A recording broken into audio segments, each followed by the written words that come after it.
The AI boom is creating a massive business opportunity at the intersection of the data center and energy industries. But both of these sectors are complex with lots of specialized knowledge. It's not always easy for the two sectors to understand one another. So, how can these two crucial industries work together effectively to build the future? These are the questions we explore today with the help of Arushi Sharma Frank, who's an expert in energy market economics, regulation, and technology. Her work spans the intersection of policy, markets, and infrastructure, shaping how complex energy systems evolve under structural change. With industry experience at Constellation Energy and Tesla, Arushi is now a senior associate at the Center for Strategic and International Studies. Arushi has been a fantastic source of information about power and policy, the energy markets, and the workings of utilities and the power grids. I first encountered her work on energy podcasts and asked her to share her insights with all of you here today. Our conversation looks at the AI power crunch, why solving it is so challenging, and how better communications can help. Arushi also shares her insights on recent efforts to address the power constraints on the PJM and ERCOT grids. We cover a lot of ground and share lots of insights and educational resources along the way. Let's get started. Welcome to Data Center Richness. I'm Rich Miller, and I've spent 25 years telling the story of data centers, cloud computing, and AI infrastructure. In this podcast, I'm sharing conversations with the innovators building our digital future. Now, here's our show. Arushi Sharma Frank, welcome to Data Center Richness.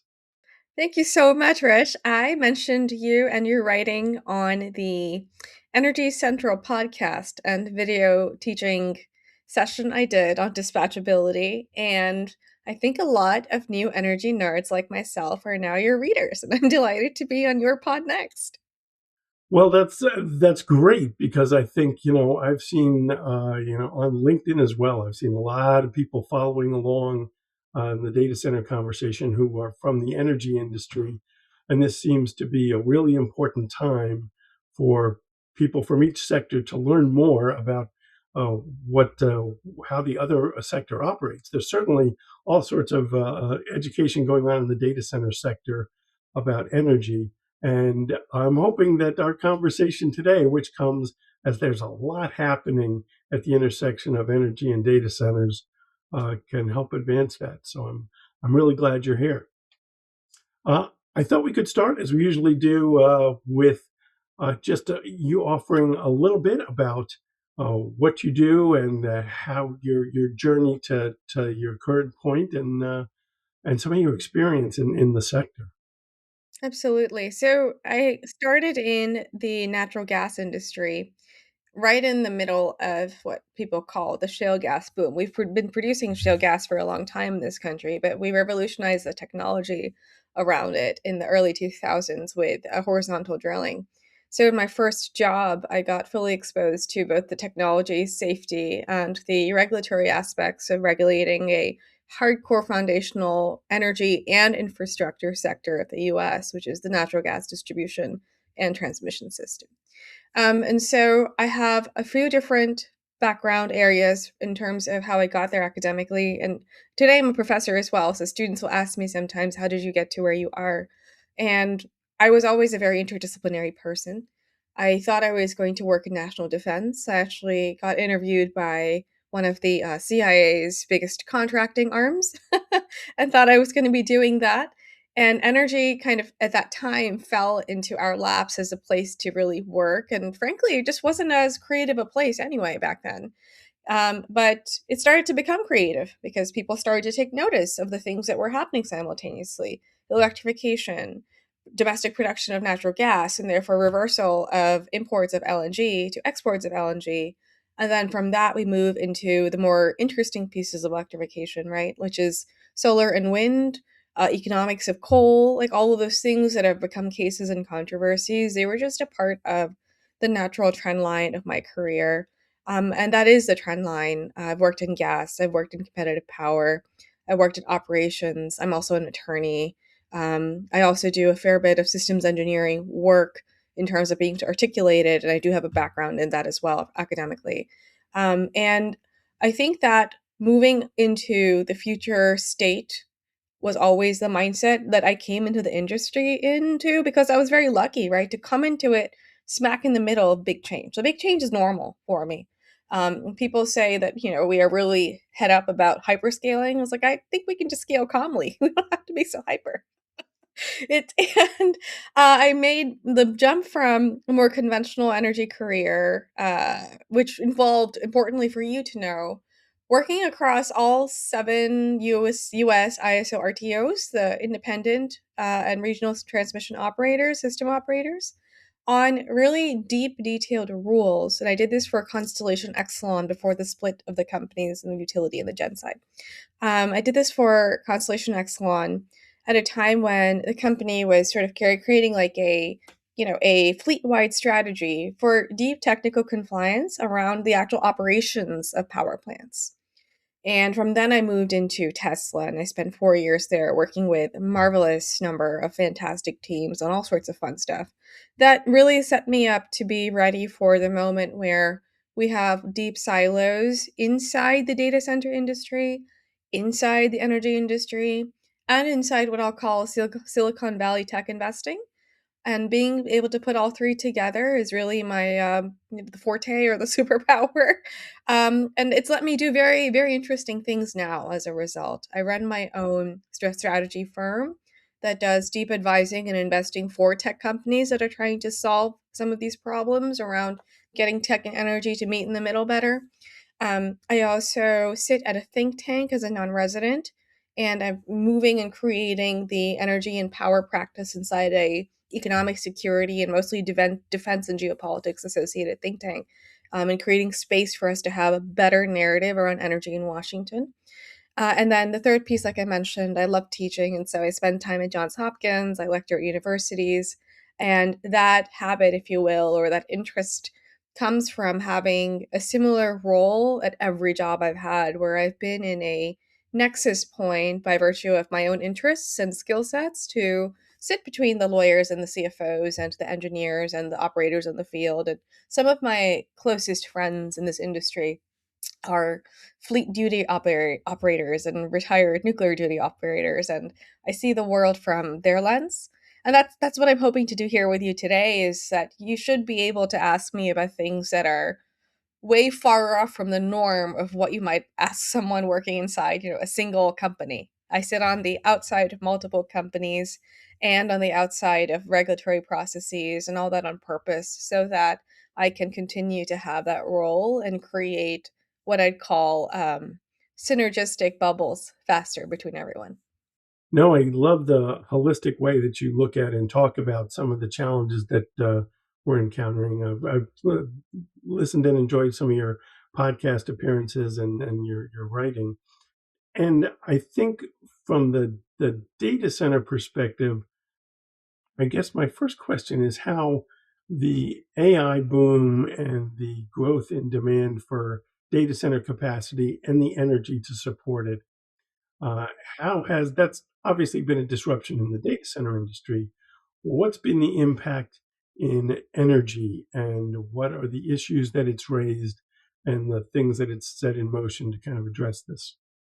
The one that I find really interesting that goes directly into your work as well is that because there is not legacy knowledge of the differences in the kinds of data centers, right? The single hyperscale style AI LLM training facility versus the conventional colo versus what's really in Data Center Alley in Virginia today and has been there for 25 years, if not longer.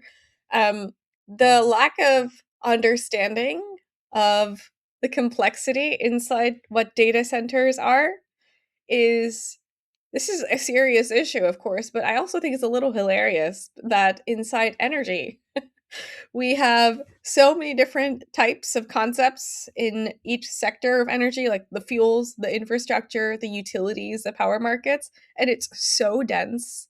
And when people say, "Oh, electricity and energy," it's like saying that the entire grocery store is represented by a single piece of fruit. And so now the funny part is that that's the biggest change I'm seeing is that in either side, no one's really bothered to educate any other at the other side more than a very low level baseline knowledge of the status quo. But the data center industry is exploding with constant innovation and constant demand and weird, new, interesting types of investment and designs, like reference designs. I mean, the stuff coming out of infrastructure masons and whatnot, the speed of that is nothing like the speed of, the design changes for three-phase transformers, right? And transmission lines. So the between the pace and also the deep complexity inside both sectors, which I don't think I've ever seen two more, what I'd say, isolated, just nerdy, inward looking industries just, explode in the stratosphere against each other like this before. It's crazy. And if anything, I think my time at Tesla was probably preparing me to take it all in very calmly because in 4 years at one company, selling the same vision or the same tech stack or the same product across multiple state operators and utility or energy company types really involved like doing it over and over again, like repeating the same baseline story of like, what are we even talking about? And becoming really, really good at getting very, very specific to get away from generalizations and move to the differences between all the different aspects of an industry. For me, right now, I'll say, and this is going to lead into your next question. To me, the most interesting area to work in is definitely this whole question of like the different kinds of loads inside a data center. People talk a lot about the workloads, but that's one kind of load, right? There's AI workload, there's enterprise, there's on-prem, there's on cloud, and all that. But then there's the other loads on the data center site itself today, the batteries, the chillers, the aux power needs, the backup diesel, maybe there's backup batteries. I find all of that very fascinating, and our sector in energy looks like that too, where there is a lot of bespoke stuff happening just to get around the idea of how are you going to connect the whole thing to the energy grid. Yeah, and I think it's totally true that we've got all kinds of silos within the data center sector. It's been a topic of discussion forever, and I noticed the similarities, frankly, when I started trying to get my head around some of the things in energy. And there's been a lot of discussion about how there's lots of folks rushing into wanting to develop large data center campuses before they really understand the nuances of what's available, how they would actually get to market if they did have the customers and the financing, and that's one of the challenges before us. Everybody in the data center sector is, they want capacity yesterday. The whole speed to power question is like front of mind for them. And one of the things I found really interesting last year, Tyler Norris sent me his paper on, the possibilities for data center flexibility.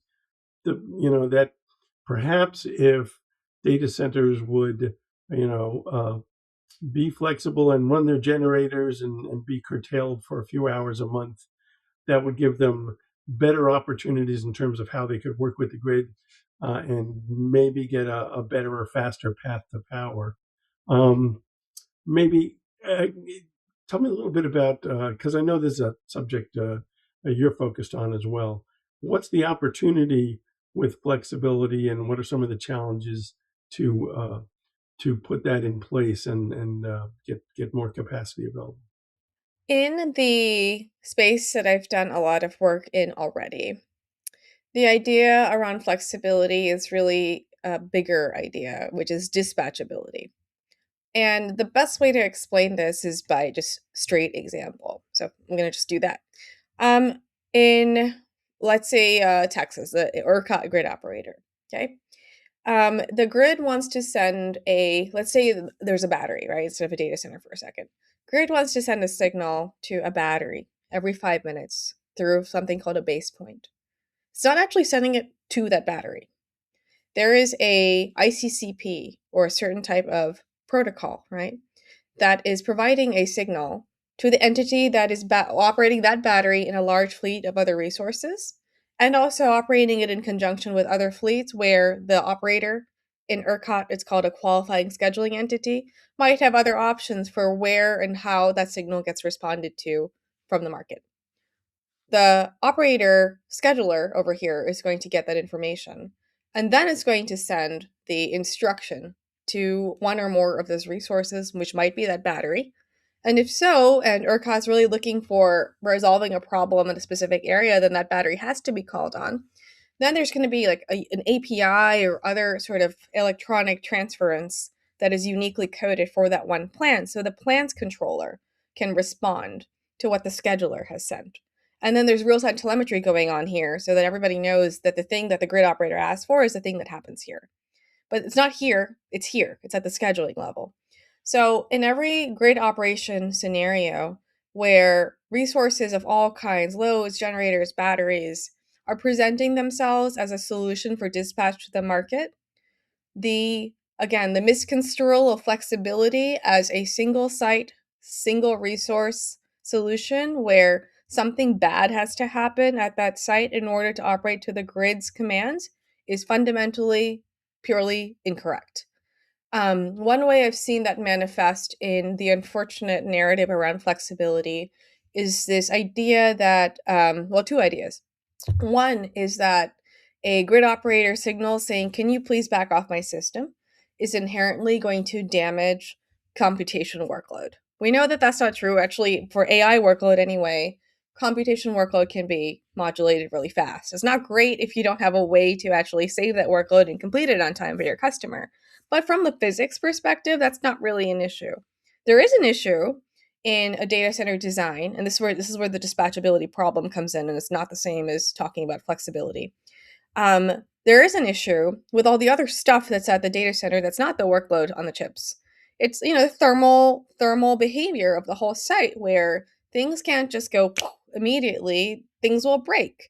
My own experience from when I explained this to grid operators from Tesla days is like, well, we have stamping machines, we have things that are carrying liquid aluminum. You can't immediately just turn them all off. You need to be able to buffer their ability to slow their operations while protecting their inherent function, their commercial function.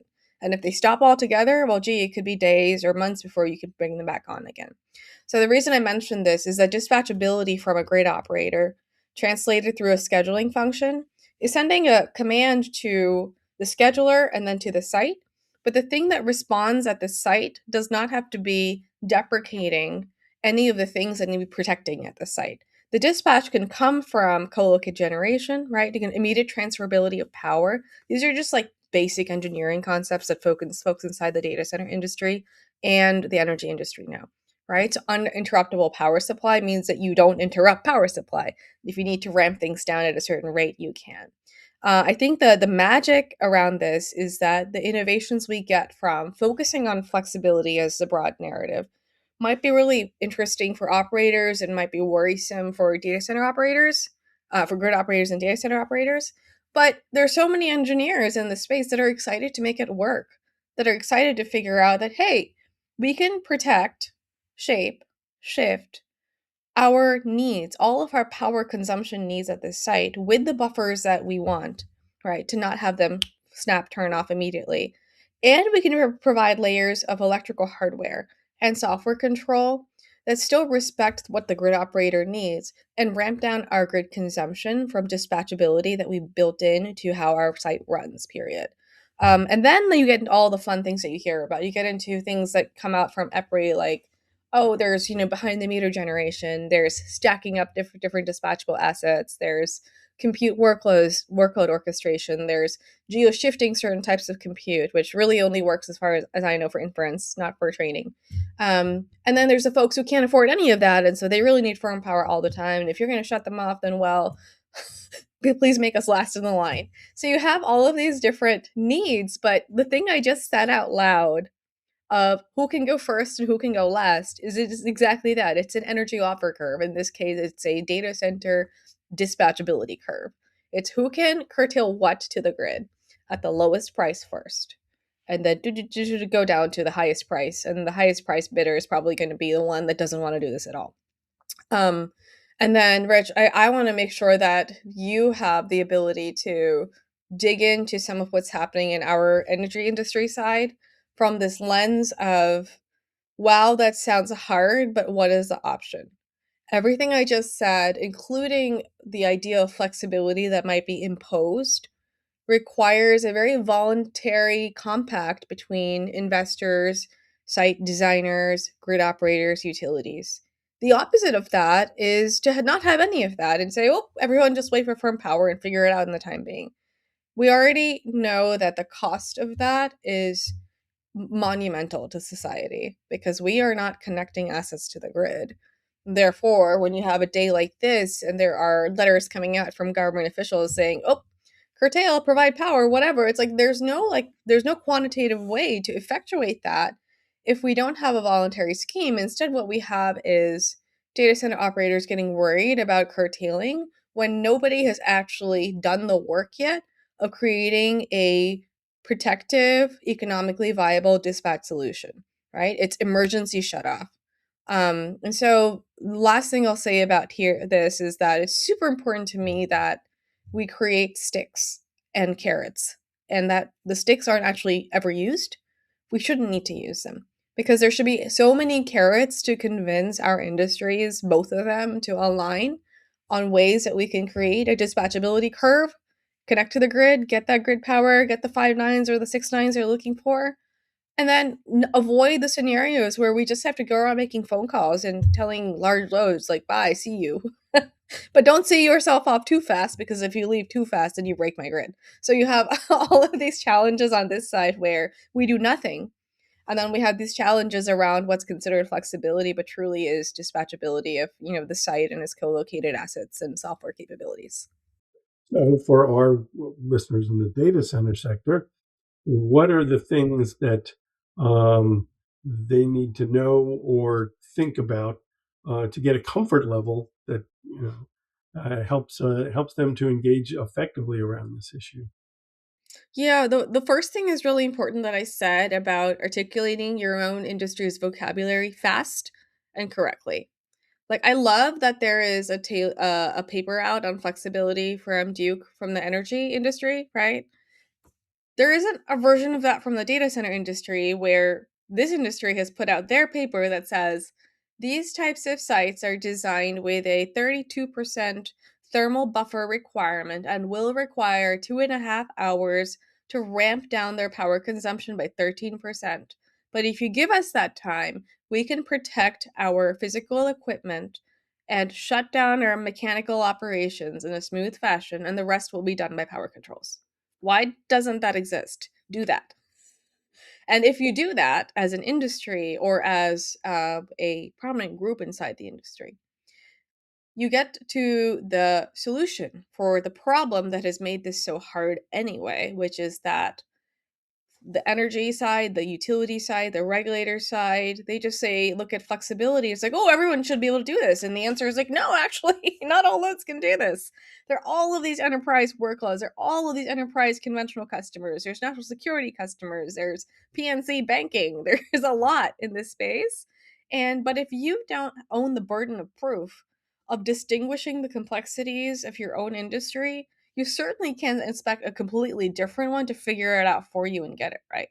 And I call that the burden of proof. It's a legal concept, but it's so important because everything in complex industries works the same way. Is that the folks who take accountability to prove what's right and wrong based on their own data and facts do a much better job of achieving collaborative success than the folks who sit around and wait for someone else to build the narrative incorrectly.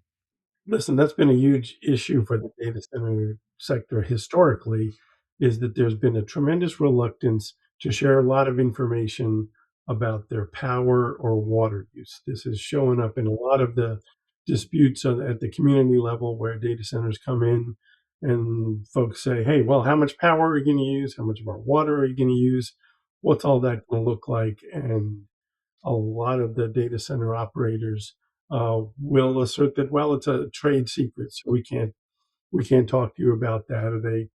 Or and I think a lot of that, there may be competitive concerns among some of them, But I think there's also always been this notion that if they disclosed how much of these resources they were using, that the public couldn't handle it or something like that. And right now, I think there's that narrative's kind of gotten away in a sense, in where you know some of the news stories and community organizers are floating numbers that are, I think, in many cases wildly overstated, and because nobody will come out and say, hey, this is really how much we're using, it becomes a really difficult kind of conversation to have. Can I ask you a reverse question? Sure. So this is going back to my first job, and then I'm going to ask you the question. So in my first job, I represented the local distribution companies, the utilities that move gas to your home and to hospitals, etc. And we didn't produce gas, but we were the first folks to get out there due to the exact same things you mentioned and more, and talk about shale gas and hydraulic fracturing and horizontal drilling. I was actually asked to create the group. It's called the Responsible Natural Gas Development Group at the American Gas Association. I created it under the mentorship of Paula Gant, who then went to work for Secretary Moniz. And I spent so much time coming up with a narrative on behalf of a different segment of the industry, just so that we didn't shape a completely reactive narrative from the public. And my question to you is like, are you one of the people, or who is one of the groups of people? Is it the data center journalists or someone else who can kind of have that job that I had for the shale gas industry back then? Right? Like, be like the buffer that explains stuff well and gets everyone comfortable when you know that it's not really happening at the organic level it should from, the operators themselves. It's been a real problem. I mean, I've been writing about community engagement and the data center controversies with local communities since 2014, and have been writing all about energy efficiency, but still, so many people are working in the dark because companies just aren't disclosing what they're using. When they come to a community, they're using code names and things like the NDAs with local officials. The problems and practices that have sort of caused the lack of trust, maybe that's out there, are not new. And there's been a number of industry groups that have different functions that have tried to nibble around the edges at this. The Data Center Coalition, by and large, is focused on lobbying. It's always tried to work behind the scenes. And I think a lot of data center operators would prefer to work with the local officials who are going to decide on the planning, zoning, board of supervisors kind of decisions than work directly with the public. What's happened in the meantime is that the public's interested, and they're annoyed at their local officials for making these uh, non-disclosure agreements with the data center companies. And so the worm has kind of turned on that a little bit. The lobbying only approach really hasn't worked.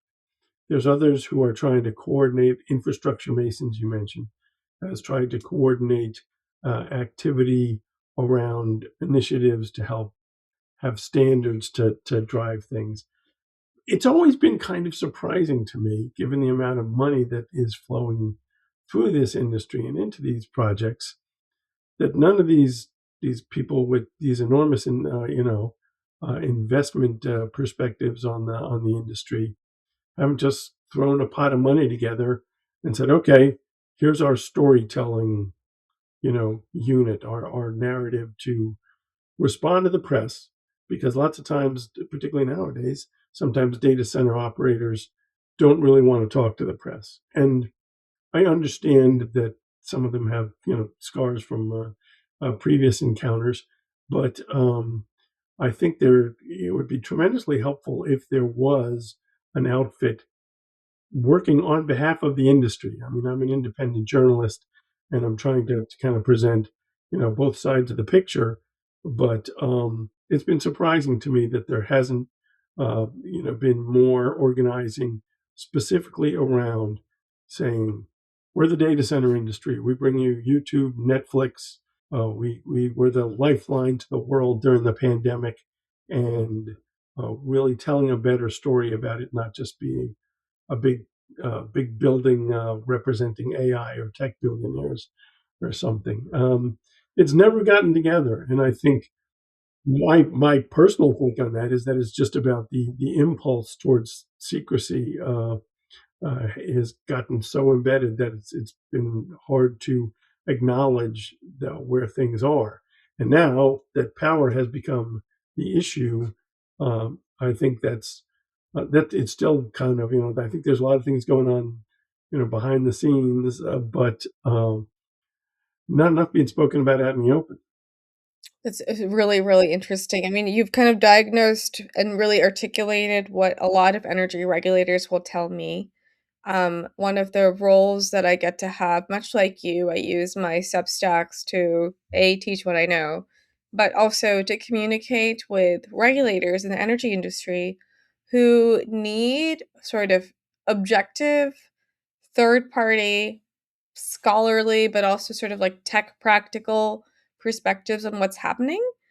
And I've seen more and more regulators in the energy industry, their staff, their even, folks who work at governor's offices and other think tanks kind of like log on to resources like yours and mine just to get a better sense of what's happening inside the data center industry because of this barrier you mentioned. And the other side of that, which I think you were going to ask me about anyway, was how regulations and mandates then come down from regulators who feel like they're in the dark. That's always, back to what I said about carrots and sticks. I know that there's going to be a lot of carrots and sticks that are not thought of in parallel, but it's kind of like my prerogative and what drives me to know that even if like regulators are going to do things like create like really, really high take or pay tariffs for loads that say you're going to take power from us for 20 years or pay for it. And also you have to post, millions of dollars in credit up front, which only helps some data center operators and not others. Even with those sorts of sticks in place, because regulators really don't know what else to do. It's not like they're being told, they're not being given options. Um, there have to be carrots that like come out of this as ways for folks just like naturally graduate their investment thesis in this sector to one where everyone plays nice. Grid operators and loads, they play well with each other instead of being on the opposite ends of every issue. I think if there's a hopeful sign, it's that just over the past couple of weeks, we've started to see some of the largest players in the industry say, "Hey, we're going to take steps to make sure that the public doesn't pay the costs of any of the infrastructure upgrades that we need," uh, and pledging to step up and work, particularly on transmission and generation, so that a data center coming to town doesn't mean that your power bill is going to go up, because that's been a big sticking point. But it's one of these things where the pushback has reached a point where Microsoft in particular, and this week OpenAI, both came out and sort of made these pledges. But I think it's because they feel like they have to, because otherwise they need to get data centers built and they need to put them somewhere. And uh, I think there's a growing realization that to get the things they want, they have to change the way that they're thinking about things. That I think is the first signs of larger progress that could help inform and maybe have more productive discussions with the energy sector. I'd say this is a narrative that I've also lived through with seeing the difference between how Tesla brought the Gigafactory and headquarters to Austin. I started at the company like the same month as we started making those moves, and it was also the beginning of COVID.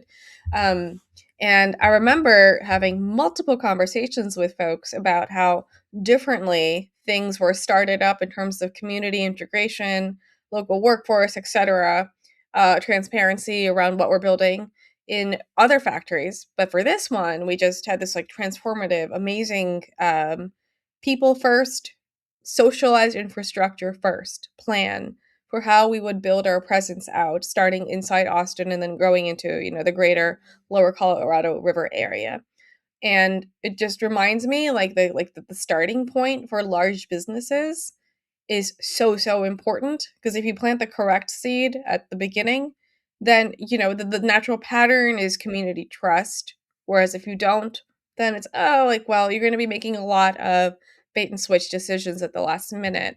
And I think to do that, you need people on the inside who are willing to stick their neck out and say, like, oh, we're going to have an engagement budget. We're going to have a STEM program. We're going to do these 3 or 4 things in the communities that we operate in.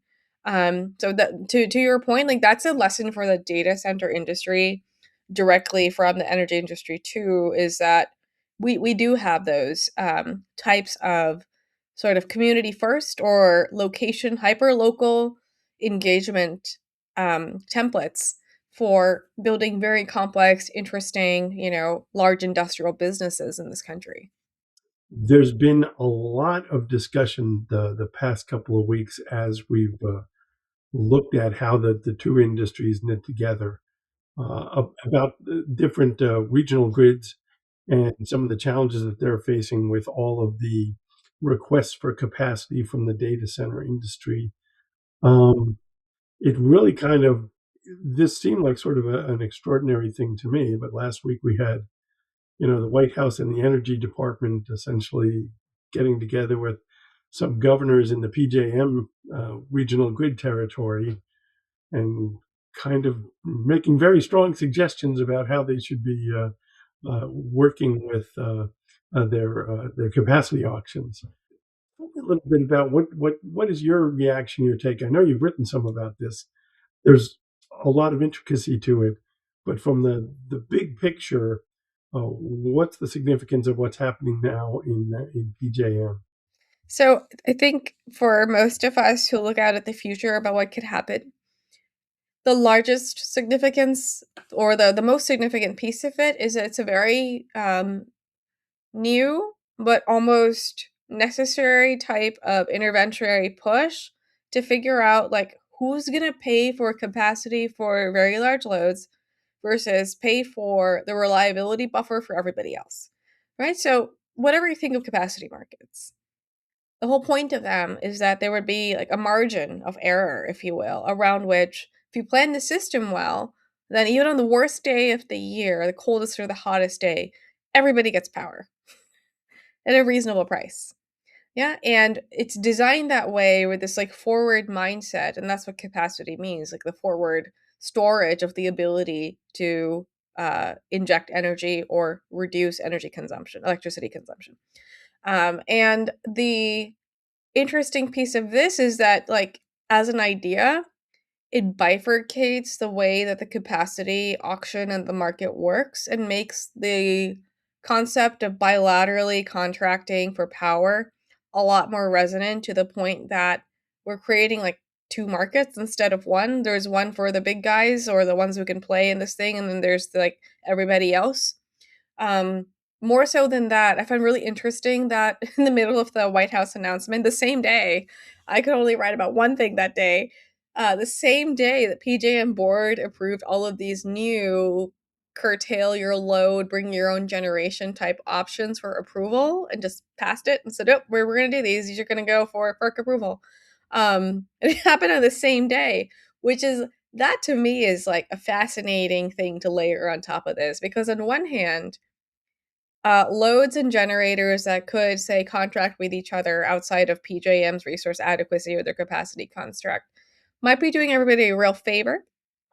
But they only do everyone a real favor if the stuff in the middle, the transmission, gets built anyway to reduce the prices of power and delivery for everyone. Yeah, so it's a very complex layered problem. There's the generation piece, and there's a transmission piece. And then there's like what happens with the auction a few years from now, when most people, if you take like the options that are in the PJM board's order, as you probably noticed, at least from reading my article, that like those curtailment options knock you out of the other mandate from the White House if you take them. So it's very interesting because it's like a little gaming going on where it's like, oh, how do we avoid high auction prices? Let's do this thing on our own. This thing on our own that we do is super, super expensive. Well, we better figure it out. Oh, gee, it's time to be flexible. And so At the end of the day, if I were to sort of like do the next article, which probably has some irony and comic elements to it as well, it's like how this whole industry got right back to flexibility all over again by going through a government intervention based forcing function around the mechanics of the PJM auction.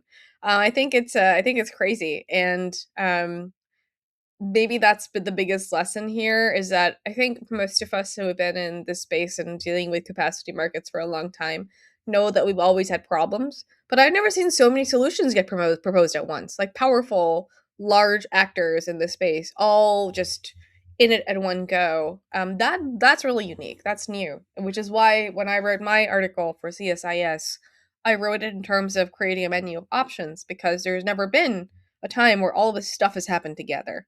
Certainly not in such a large RTO as PJM.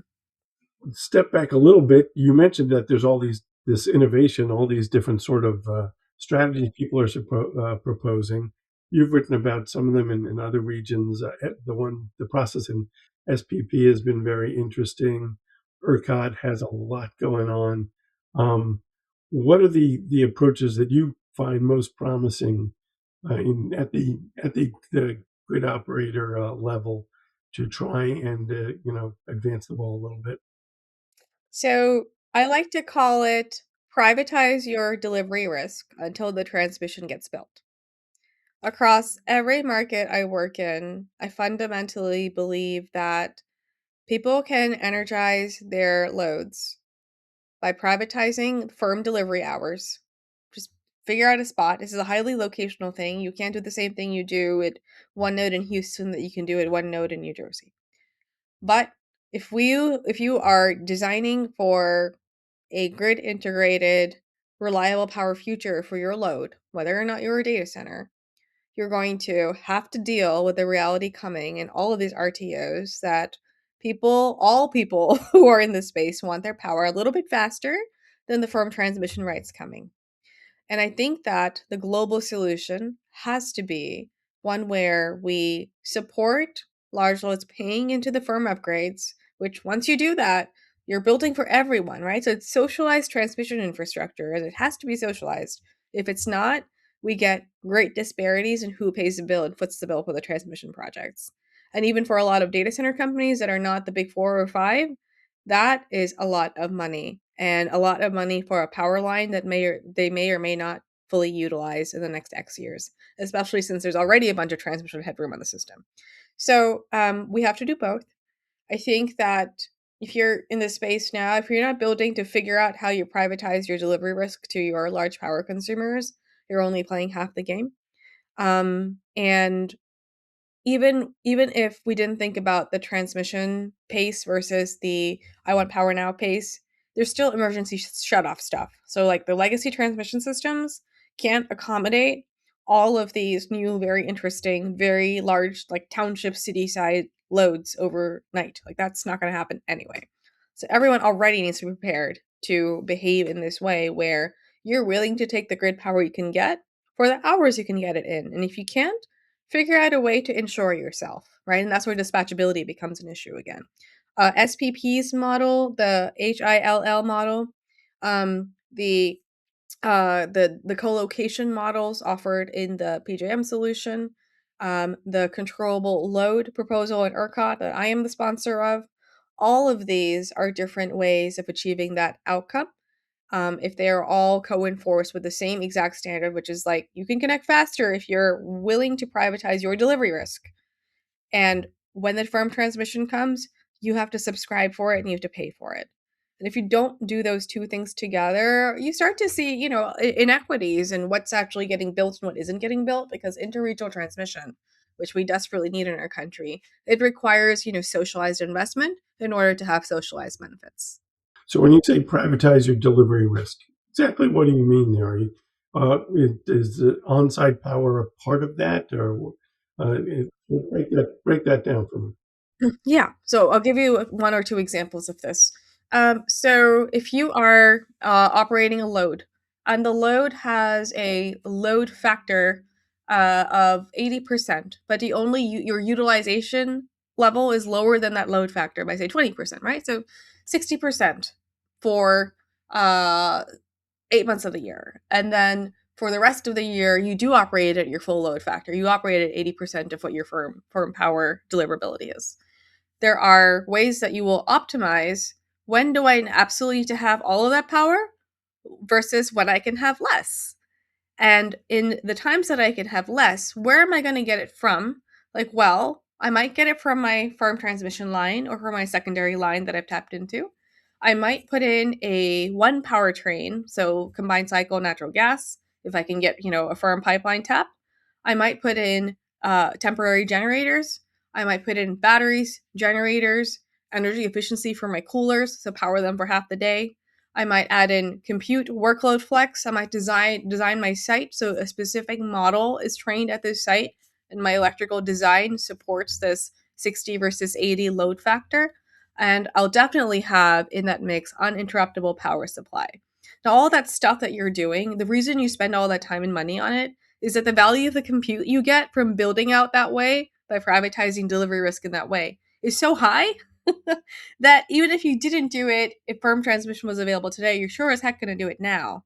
And if you do it now, then you start to get to actually have an operation, which is much better than sitting on land payments for another 5 years and having empty buildings. Another way that privatization of delivery risk manifests is, of course, that people contract, right, for the rights to a certain power plant or the rights to certain power under a PPA. So that itself is a type of privatization. I'll give you one great example of this that's happening right now at the portfolio level. Google bought Intersect Power, right? And we know what Intersect does. And so you have privatizing your delivery risk to the function that you're doing compute by having more places to build the thing where you want power for the compute. So that's another way you do it. I gave you two examples. One is delivery risk at one location with hardware and software and power, right? Different types of power. And the other is actually arbitraging your ability to get delivery of power at multiple points in the system because you happen to have one or more, companies or PPA providers in your portfolio that can just give you, just the amount of power you need to be able to do something more creative than sticking all of your LLM training in one spot. There's a lot of different ways to slice that. I was very, intrigued and only a little bit surprised by the Google and Elemental. They, as background, as I understand it, they're basically develop renewable energy campuses that then are paired with industrial sites. Is that about it? It seems like this is a big sort of move for Google to stick with the vision for renewable energy being the way that they want to go forward. And think about this though. So the principle I gave around why everybody needs to pay into firm transmission anyway, that principle holds true more in US markets where there's something to get when the line is built. In Texas, there's a lot of renewable energy hours in Texas. So if you're holding the consumer side of a renewable PPA, and you're investing in on-site co-located renewables, I mean that's great, but unless you're also getting megawatt hours from the grid, you're not going to be able to firm up 24/7 renewables and like literally your electrons are renewables. Like that sort of vision around how we measure sustainability metrics around power consumption, it comes from having access to the grid so that you can actually optimize renewable energy consumption, right? And pay the right price for it. And also help the whole market work because you've sucked off hours that have zero marginal cost production value and therefore also fixed price signals for all the other power plants. So, right? So when we pay for the whole system to work as a central unit, we solve a lot of everyone's problems and pain points. And I think, like, to me, in a place like Texas, where yes, everyone is trying to build big behind the meter natural gas plants, there are ways for us to fix the price signals in the market for sure. By being a little more creative about how we think about connecting these large, credit-worthy loads to the grid and utilizing that to provide a better bilateral signal to generators. And I'd say the same is true of PJM too, right? Not everything about the PJM White House announcement is alarming. Some of it is like, oh, like this is probably necessary. How else are power plants going to get built?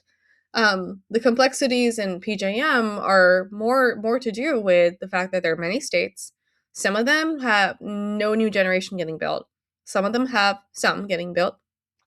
And the legacy power plants are under, a sort of a rate cap at the moment.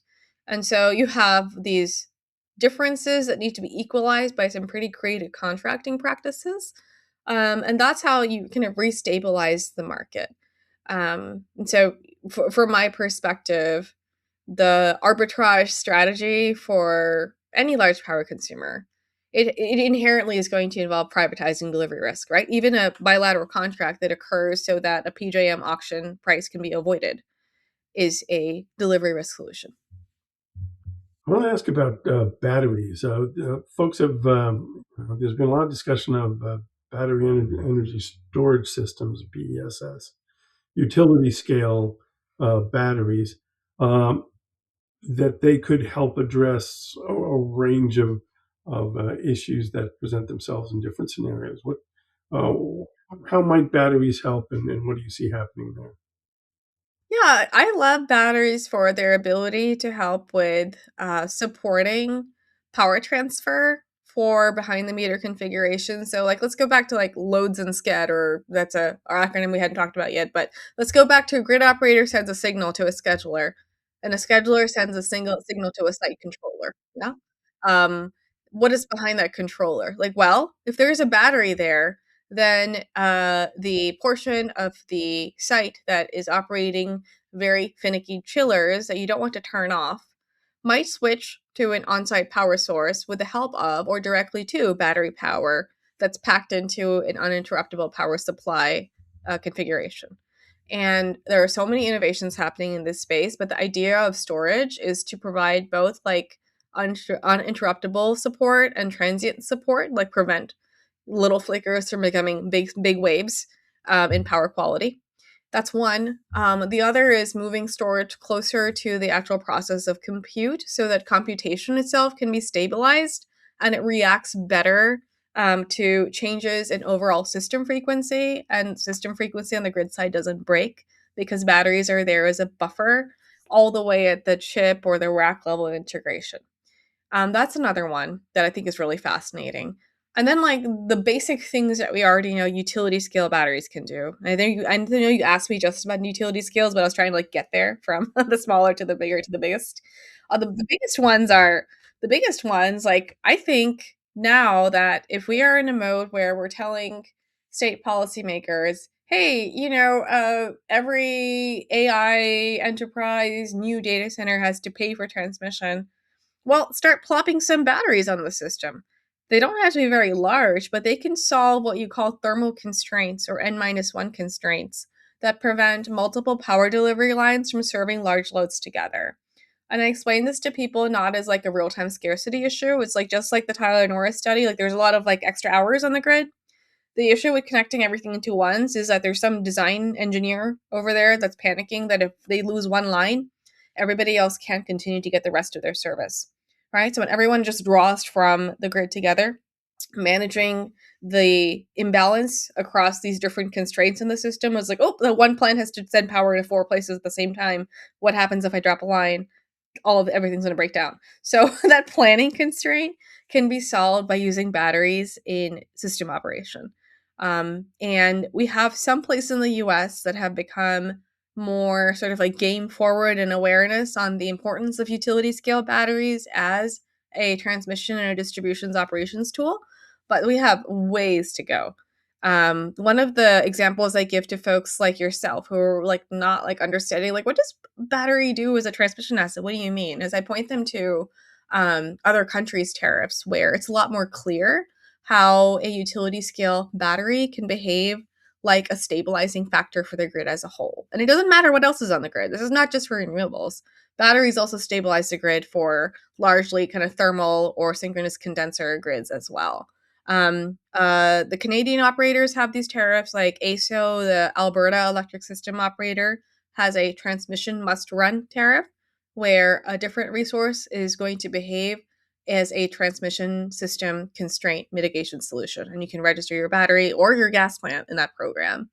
Australia is also kind of ahead of us in the US. They use utility scale batteries as market assets, but also to provide voltage support and provide frequency stabilization on a real time basis. And they pay very specifically for those products as well. And then you already know this, but my background from Tesla, of course, involves helping break open the megapack market in Texas. I did a lot of work on changing the rules so that Tesla could connect and sell megapacks, and those projects have been remarkable solutions for the state, as the state independently, for other reasons, has moved more to renewable power. As we go forward and try to see what sort of equilibrium we can bring to the whole data center demand versus energy availability, what are the things that have to be broken open? What are the priorities that you see, and and where are you optimistic about the ability to make progress here? Yeah, I'm really optimistic about us using the ideas of how we commission aggregations of batteries and using them to commission load connection to the grid.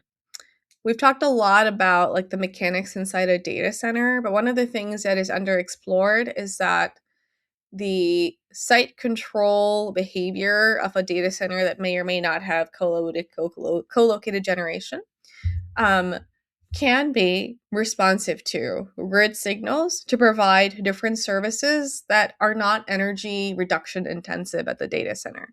I'm really interested in that. And we already know that, like, socially at the moment, there's a lot of news in everyone's inbox about how the variability of loads inside the data center can break the grid, right? And so part of that smoothing, the smoothing of the load also means that we can smooth beyond that site itself and smooth the local infrastructure or the local poles and wires. Well, just the wires, but they have to be in poles today. And yeah, I think that, like, look, I've done this work already, so I understand that it's possible from direct experience.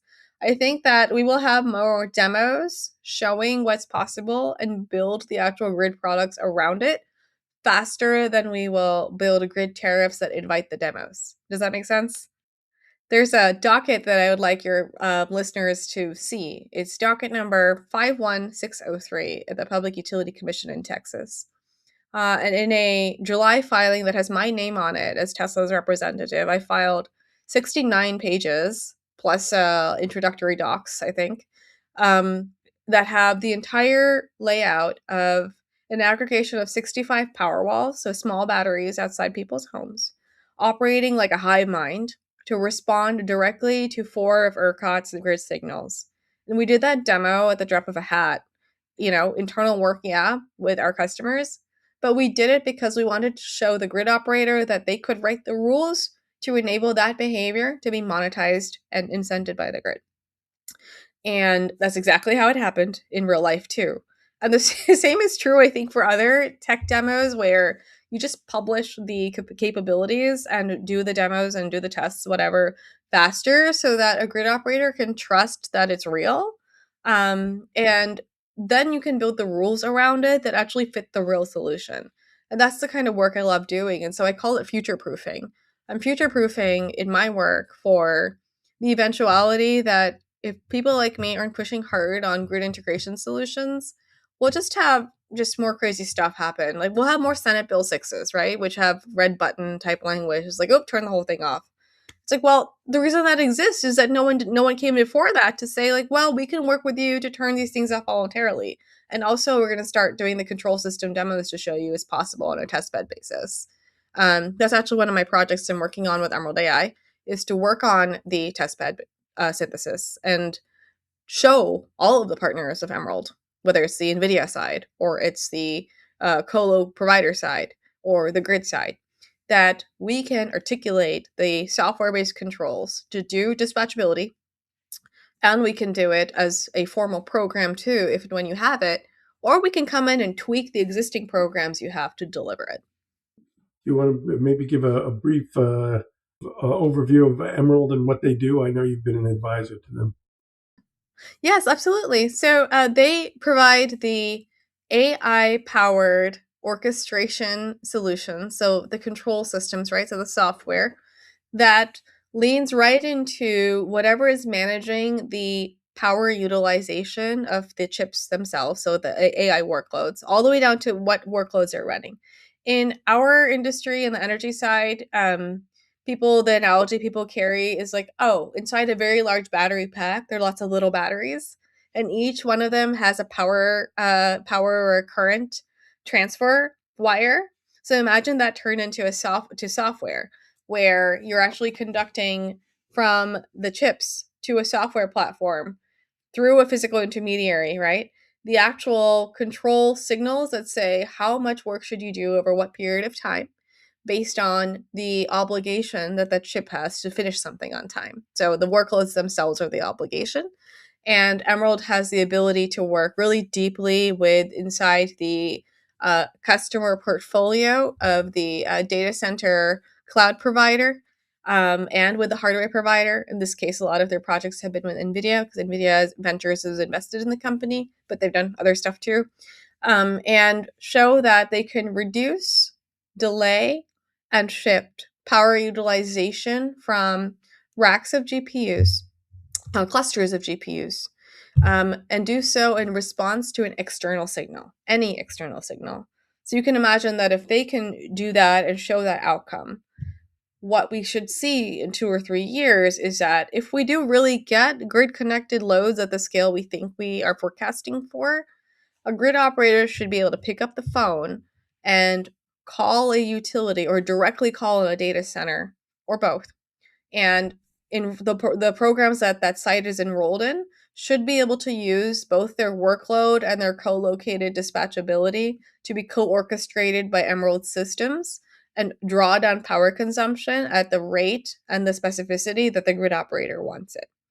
And that is essential. So Emerald is not just about the workload orchestration itself; it's about the workload, batteries, and then actually speaking to the grid itself in the same structure I described at the beginning. And I think that this is critical because I've done this work as sort of the regulatory strategist for Tesla, and showing the grid operator that all this cool stuff you can do on the inside can be delivered as a revenue forward and reliability forward product on the outside is really where it's at. And that's where community trust is at too. I don't know if you know this, Rich, but a lot of Tesla's power plants, the virtual power plants that are live, are just live dashboards that you can Google and find where you can see power consumption and power injection from a fleet of these assets in real time. And like that's what everybody wants. Everyone wants to see that it's possible. And if you don't build the capacities for that, then what are we even doing? Yeah, and I think there's a lot of corollaries to the data center sector where there used to be a joke where everyone loves innovation just after they've seen it run in someone else's data center for 10 years. The world is changing. NVIDIA is driving the change forward, and so everyone is needing to move faster. And I think as these things like what Emerald's doing, I know they've worked with DC Flex to be able to see these things and be able to point to it and imagine it working in your own data center is a big part of moving things ahead. Uh, I've loved this conversation, and I appreciate you sharing all of your expertise on this because you crossed so many different areas. If we're a data center executive, somebody in the data center industry who's trying to get a better grip on how energy and data centers work together, uh, where can they keep track of the work that you're doing, and what are some resources that people should be thinking about and looking at? Sure. So, as far as my own work goes, of course, I write for my think tank for CSIS, and I speak on a lot of different podcasts about this work. But I think the most interesting place to keep track of what's going to happen in the space this year is the proceeding at ERCOT for Planning Guide Revision Request 134. It's a mouthful, so we call it PIGGR. And PIGGR 134 is a public docket that has a lot of great information as we build the record around the proposal to just connect and manage loads inside the ERCOT dispatch program.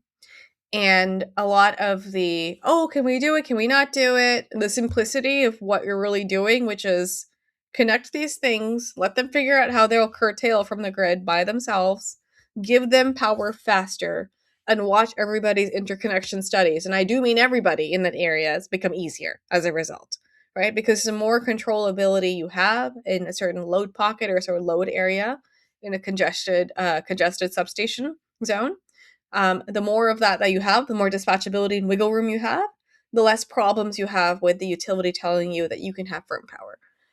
That's just the math of how it works. And so I think that for a busy executive, that's the place to go right now, because ERCOT happens to be in the US, one of the cleanest places from a market design perspective to actually motivate that outcome, from like a policy perspective and like a design perspective. If you do try to look for this work in, vertically integrated utility areas in the U.S., those are going to be under, hush hush contracts and stuff. You're not going to find it fully vetted in a public stakeholder process. And the FERC stuff is very confusing by by comparison, because FERC is managing a oversight over multiple different kinds of capacity markets, and there is math and there is complexity that does not exist in an energy only space. If you're looking for like the absolute fundamentals of like what the heck do you mean when you say you can dispatch a load, ERCOT is the place to go. And just looking at Figure 134, it takes you straight into the meat of what we're trying to do down there. Well, those are all sound like great resources. We'll put some links into our show notes so people can go right to them and learn all about them. And of course, all of your writing and your Substack and CSIS work as well. Well, thank you again. And thanks to all the folks listening. I know that everybody's keeping really busy in the data center sector right now. So I appreciate you tuning in. If you found this conversation useful, please give it a thumbs up or smash that like button. And I'd appreciate it if you could take a second and subscribe to the podcast so you can hear more conversations like this today, where we dig into some of the deep waters of what's going on in both data centers and energy. Until next time, we're signing off this week for Data Center Richness.